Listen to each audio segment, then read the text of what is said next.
कहानी की शुरुआत में हम एक किसान को देखते हैं जो कि अपने खेत में एक पुतला लगा रहा होता है कि अपनी फसल जानवरों और पक्षियों से बचा सके। तभी हमें पता चलता है वो कोई पुतला नहीं, एक लड़की है। उसे कपड़े में लपेट कर वहाँ बांध दिया गया है। उसी वक्त वहाँ बहुत सारे पक्षी आते हैं, उसी लड़की की आंखें बाहर निकाल लेते हैं।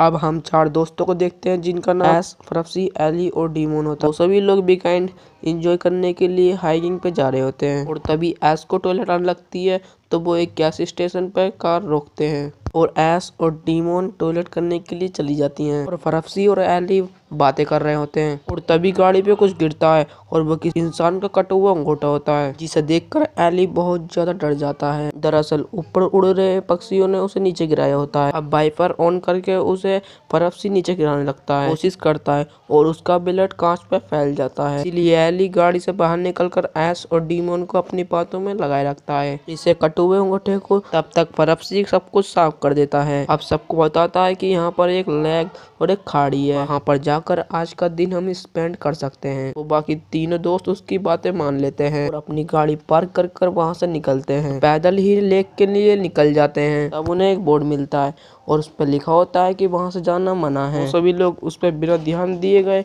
आगे की ओर निकल जाते हैं और उन्हें आगे जाने के बाद एक खेत में एक पुतला लगाया हुआ दिखाई देता है और वो सभी लोग उस फार्म के आगे से निकल जाते हैं। तभी डीमोन देखती है कि उसी एरिया में नेटवर्क नहीं होता है, इसीलिए वो फरफसी पे बहुत गुस्सा होती है। घूमने के लिए जगह सिलेक्ट की थी। आगे जाने के बाद एस को एक कौवा उंगली खाते हुए दिखाई देता है। वो काफी ज्यादा डर जाती है और फरफसी बताता है कि वो तो एक कीड़े को खा रहा है। सोचे आगे की ओर निकल जाते हैं और फरफसी और एली को पता होता है कि वो इंसानी उंगली। उसी वक्त हम एक आदमी को भागते हुए देखते हैं और वो अपना नकाब हटाता है और जोर जोर से हेल्प के लिए चिल्लाने लगता है और पीछे से वो किसान आ जाता है और उसे रस्सी से खींचकर वहां गिरा देता है और वो अपनी कुल्हाड़ी से काट कर उसे मार देता है। तो चारों चलते हुए बहुत ज्यादा थक जाते हैं। रस्सी अपनी अंडरवेयर से कैन निकालता है और एस को देता है और उन दोनों को रुकने के लिए कहता है और वो दोनों लेक देखने के लिए चले जाते हैं। और हम तभी देखते हैं एस और डीमोन को झाड़ी छिपकर कोई उन्हें और एस देखता है कि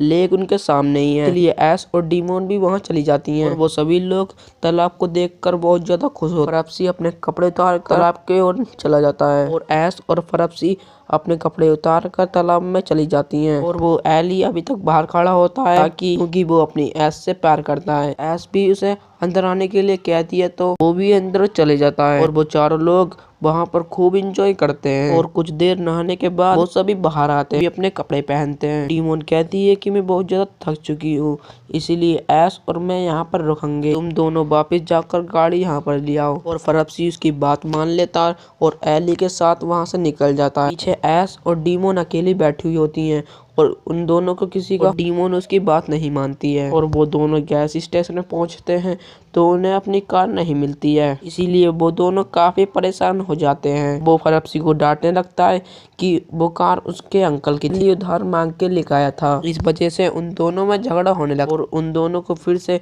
किसी के इसीलिए वो दोनों डर कर वहाँ से भाग जाते और दौड़ते हुए उनके पास जाती हैं। उन्हें देखकर वो दोनों शांत हो जाते हैं और उन्हें बताता है कि हमारी कार चोरी हो चुकी है और इसीलिए एस और डीमोन भी परेशान हो जाती हैं क्योंकि अब शाम होने वाली होती है और वो सभी लोग भूखे और प्यासे होते हैं। इन सबका खाना पीना गाड़ी में ही और वो बातें कर रहे होते हैं। वही फार्मर दिखाई देता है और उसे देखकर वो सभी हेल्प उनकी बात को बिना सुने वो वहां से चले जाता है और वो सभी लोग उसे ढूंढने का फैसला करते हैं। वहाँ पर एक कटीली जाली होती है, इसीलिए उन्हें काफी दिक्कत होती है। बाकी लोग तो किसी तरह दूसरी ओर चले जाते हैं। फरफसी के निकलते समय उसके पैर में एक वायर फंस जाता है और एली वो वायर को बाहर जख्मी हो जाता है और वो अपनी शर्ट से उसकी ब्लीडिंग को रोकता है और वो लोग उस किसान को ढूंढने के लिए आगे चले जाते हैं, लेकिन फरफसी काफी देर तक नहीं चल पाता है। एस और फरफसी एक पुतले के पास रुक जाते हैं। एली डीमोन के साथ वहां से हेल्प लेने के लिए चले जाता है। मक्के का खेत बहुत बड़ा होता है जिससे कि बहुत आगे निकल जाता है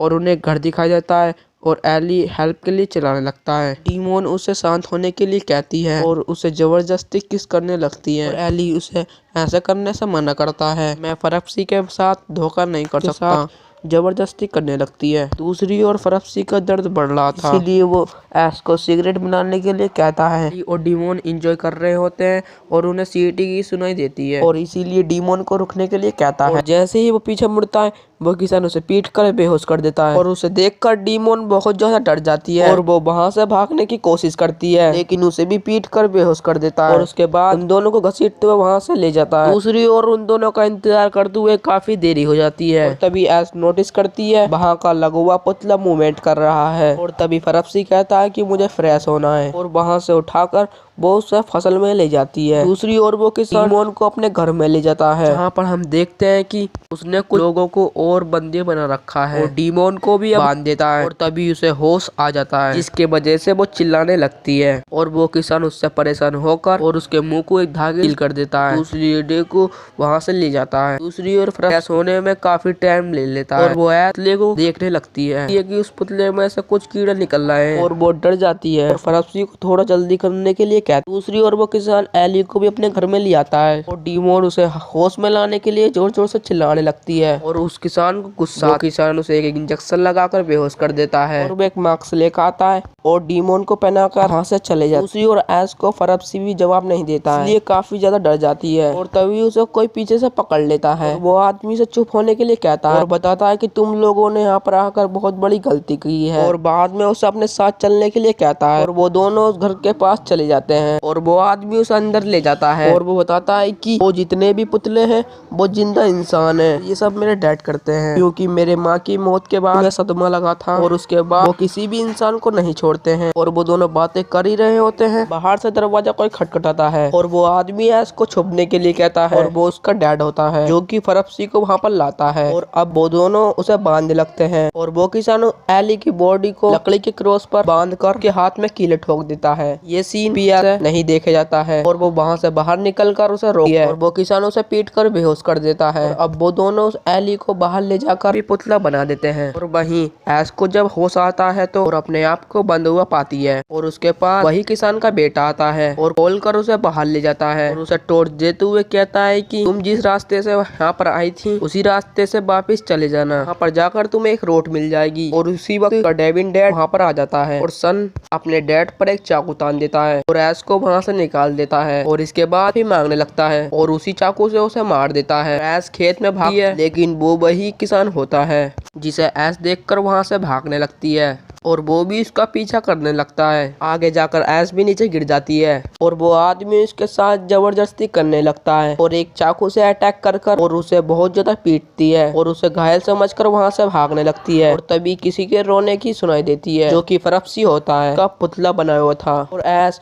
उसे फ्री करने के लिए निकालने की कोशिश करती है। वो ऐसा नहीं कर पाती है और तभी वो किलर आकर एस पे अटैक कर देता है और उसे किसी तरह चकमा देकर वहाँ से भाग जाती है और भागते हुए से बाहर निकल कर नीचे गिर जाती है जिससे कि काफी जख्मी हो जाती है और खड़ी भी नहीं हो पाती है और तभी उसे एक गाड़ी दिखाई देती है। उसमें बैठा कपल हाई वॉल्यूम म्यूजिक के साथ इंटीमेट हो रहे थे, ये चिल्लाने की आवाज नहीं सुन पाते हैं। तभी वो किलर उसे वापस ले जाता है और एंड में हम उन सभी के पुतले देखते हैं। इसमें से हमें पता चलता है कि मूवी की स्टार्टिंग में लड़की के पुतले को देखा था वो एस का ही होता है। बिना सर्वाइवर ये मूवी यहाँ पर ही एंड हो जाती है। और दोस्त वीडियो को लाइक और चैनल को सब्सक्राइब जरूर करना कि मैं मिलूंगा नई दिन नई कहानी के साथ। तब तक के लिए थैंक यू।